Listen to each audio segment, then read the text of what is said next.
भगवान श्री राम एक आदर्श पति हैं, क्या हैं? और सीता मैया क्या है? एक आदर्श पत्नी हैं।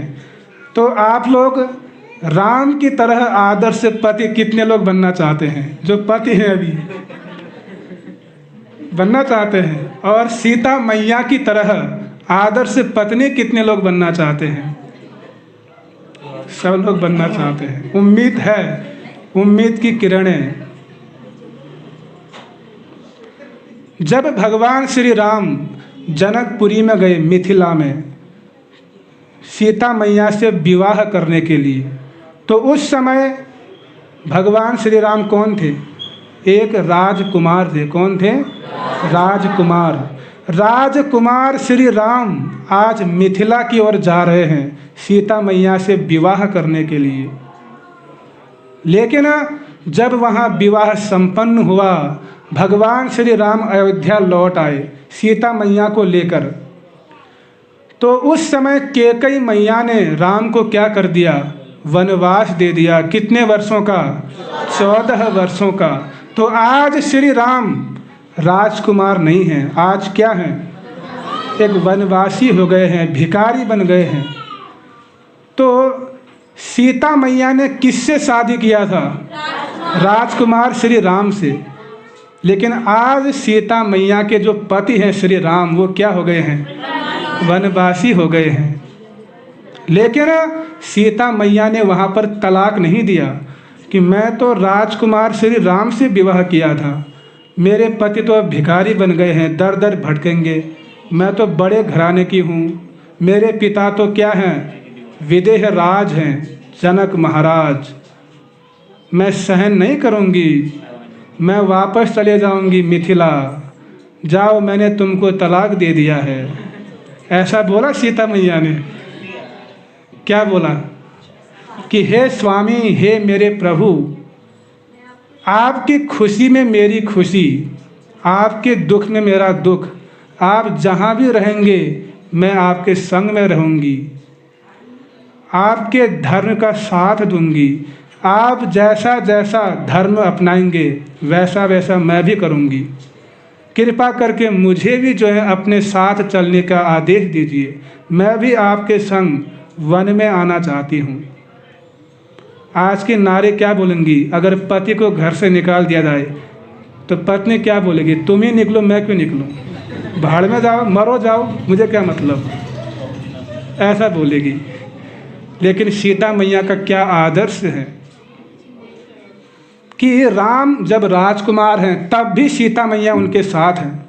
आज राम जी वनवासी हो गए हैं तब भी सीता मैया उनके साथ हैं, उनका मन तनिक भी नहीं बदला। इसको क्या कहते हैं? एक आदर्श पत्नी कहते हैं। क्या कहते हैं? आदर्श पत्नी। दूसरी तरफ द्रौपदी को देखिए आप। द्रौपदी को जब भरी सभा में नग्न किया जा रहा था तो उस समय भगवान श्री कृष्ण ने, द्वारका नाथ कृष्ण ने उनकी लाज बचाई।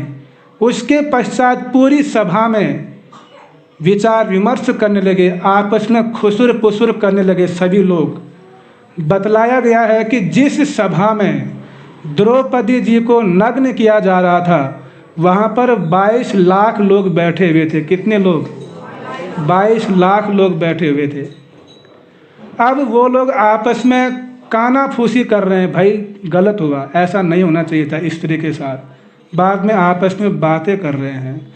तो धृतराष्ट्र जी ने कहा कि हे बेटी, मैं बहुत दुखी हूँ, ऐसा आपके साथ नहीं होना चाहिए, मैं आपको वर देना चाहता हूँ, आप कुछ वर मांगिए। द्रौपदी को खुश करने के लिए धृतराष्ट्र ने क्या किया? वर मांगने के लिए कहा। तो वहाँ पर द्रौपदी को देखिए आप, वो एक आदर्श पतिव्रता है, बुद्धिमान भी हैं।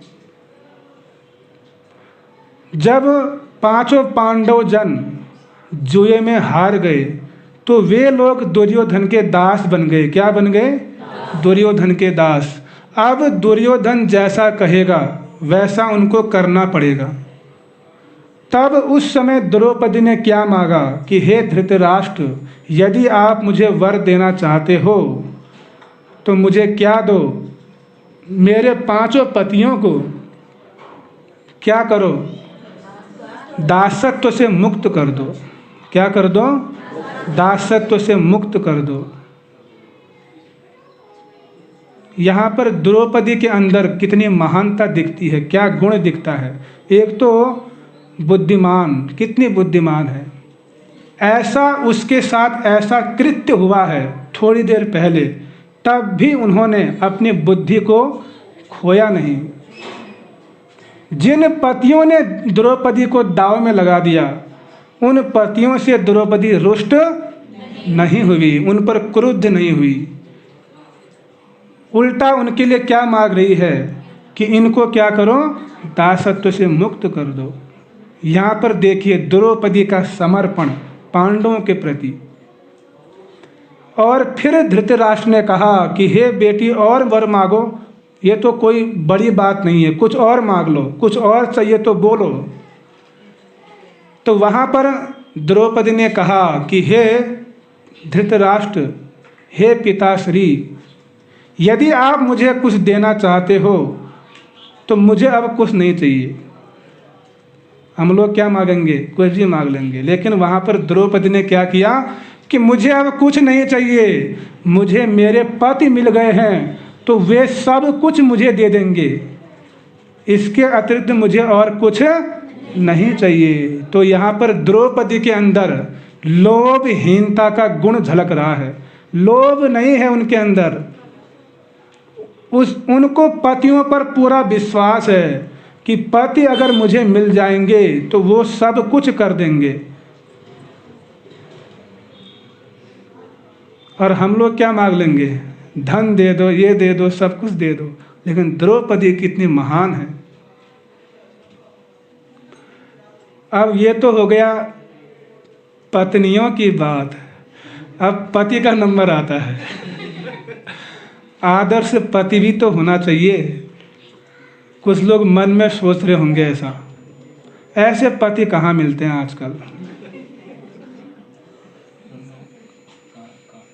तो पतियों को भी ऐसा होना चाहिए। भगवान श्री राम को देखिए आप, जब भगवान श्री राम लंका से अयोध्या लौटे तो राज सिंहासन पर बैठे और अयोध्या के राजा कहलाए।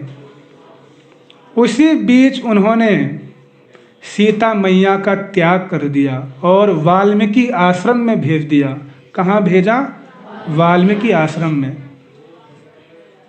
और कुछ समय बाद भगवान श्री राम ने विचार किया कि मैं अश्वमेध यज्ञ करना चाहता हूँ। तो अपने गुरुजनों से उन्होंने विचार विमर्श किया कि हे वशिष्ठ जी, मैं अश्वमेध यज्ञ करने जा रहा हूँ, कृपा करके आप इसकी व्यवस्था करें। तो वशिष्ठ जी ने कहा, उनके गुरुजनों ने कहा कि अश्वमेध यज्ञ करने की एक शर्त है। क्या है शर्त? वो क्या है कि पत्नी को भी क्या होना चाहिए, साथ में होना चाहिए, तभी अश्वमेध यज्ञ संपन्न कहलाएगा। नहीं तो आप अश्वमेध यज्ञ करने के अधिकारी नहीं हो। तो भगवान श्री राम ने बड़ी विचार किया, गंभीरता से विचार किया। तो उन्होंने फिर क्या किया, स्वर्ण की सीता बना दी। किसकी? स्वर्ण की मूर्ति, सीता जी की मूर्ति बनाई, उनका विग्रह बनाया, सोने का विग्रह। और फिर उनको अपने बगल में बिठाया। तब उन्होंने क्या किया, अश्वमेध यज्ञ किया। तो यहाँ पर भगवान श्री राम के कौन से गुण दिख रहे हैं? एक आदर्श पति। भगवान श्री राम आज राजा हैं, उनके पास सारा वैभव है, सब कुछ उनके पास है। वो चाहें तो हजारों विवाह कर सकते हैं, लेकिन उन्होंने सब कुछ ऐश्वर्य होने पर भी दूसरा विवाह नहीं किया। केवल सीता मैया के प्रति ही क्या रहे, एक निष्ठ रहे। इसको क्या बोलते हैं? आदर्श पति बोलते हैं। यदि किसी पुरुष के पास बहुत धन आ जाता है, बहुत ऐश्वर्य आ जाता है, तो फिर वह अपने पत्नी को ही भूल जाता है। लेकिन भगवान श्री राम के पास सब कुछ था, तब भी वो सीता मैया के प्रति कितना समर्पित हैं। इसको बोलते हैं आदर्श पति। आया समझ में? कितने लोग समझ पाए आप में से? आदर्श पति, आदर्श पत्नी, ऐसे बहुत सारे उदाहरण शास्त्रों में देखने को मिलते हैं।